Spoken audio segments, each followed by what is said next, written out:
History usually remembers the Titanic for her size, her splendor, and her spectacularly bad luck with ice. But tucked inside that vast tragedy is one of her smallest passengers, a baby who wouldn't even remember the night that defined her life.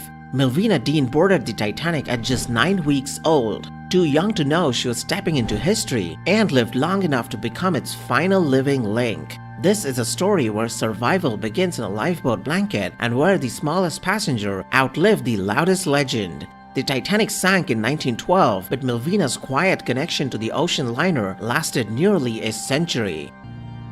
Elizabeth Gladys Millvina Dean was born on February 2, 1912 in Branscombe, Devon, England, just 9 weeks before the Titanic set sail. Because of a coal strike, her family's original ticket on another ship was cancelled and they were transferred onto the Titanic as third-class passengers bound for a new life in the United States. Her parents had sold their pub and were planning to settle in Kansas to open a tobacco shop. Little Millvina, who obviously had no say in wardrobe choices, joined her older brother Bertram Jr. on the doomed voyage. On April 14, 1912, the Titanic struck a massive iceberg in the North Atlantic.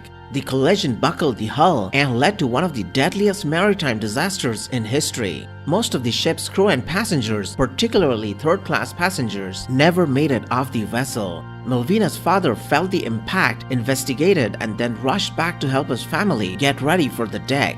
In one of history's bravest and most heartbreaking moments, he instructed his wife to dress the children and go while he stayed behind. Wrapped snugly and likely oblivious to the drama around her, baby Millvina, her mother and brother were lowered into Lifeboat 10, one of the earlier lifeboats to be launched. They were rescued by the RMS Carpathia and taken to New York. Tragically, her father did not survive the sinking of the Titanic. Millvina grew up unaware of her Titanic fame until around age 8 because her mother simply hadn't talked much about that night. She was educated with help from charity funds set up for Titanic survivors. She worked as a secretary, later became a cartographer during World War II, and lived a full life in Southampton and the New Forest. She never married and had no children, but she did develop a charming public persona. Journalists loved her wit. She once joked her Titanic fame meant she couldn't even lie about her age correctly, a bit of humor only someone who had been handed the youngest survivor title could pull off.